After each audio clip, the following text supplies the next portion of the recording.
Gold weekly forecast, daily time frame, still consolidating. हम लोग daily time frame में इस फिबोनाची वाले जोन को हम लोग मॉनिटर कर सकते हैं, 50-61 वाले जोन को।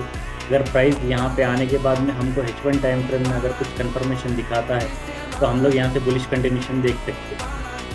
H1 टाइम फ्रेम के अंदर में अगर इस लो के नीचे में अगर एक भी कैंडल क्लोज हो गई तो हम लोग इसके रीटेस्ट पर लोअर टाइम फ्रेम में कंफर्मेशन लेकर यहाँ से बेरिश कंटिन्यूशन देख सकते, और इसके टारगेट्स हम लोग इस जोन तक एम कर सकते। पहले टारगेट हम लोग इस जोन तक एम कर सकते, फिर उसके बाद में इसके सेकंड टारगेट हम लोग ये डेली के 61.8 इस लेवल तक एम कर सकते।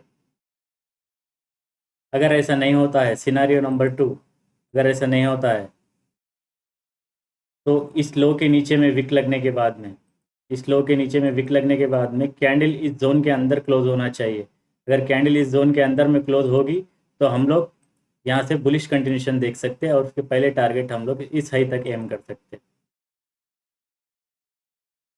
H4 टाइम फ्रेम के अंदर में अगर प्राइस हमको इस लो के नीचे में क्लोजिंग देता है तो हम लोग इसके रिटेस्ट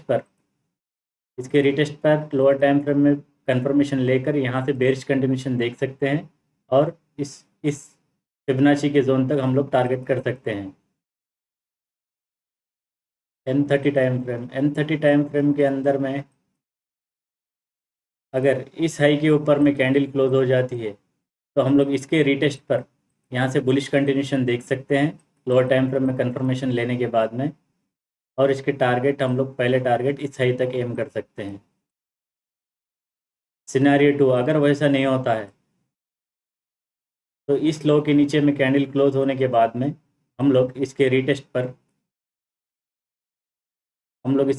पर लोअर टाइम फ्रेम में कंफर्मेशन लेकर यहाँ से बेरिश कंटिन्यूशन देख सकते, और इसके टारगेट हम लोग इस लो तक एम कर सकते। और आप लोग के व्यू भी कमेंट में शेयर करो। Thank you.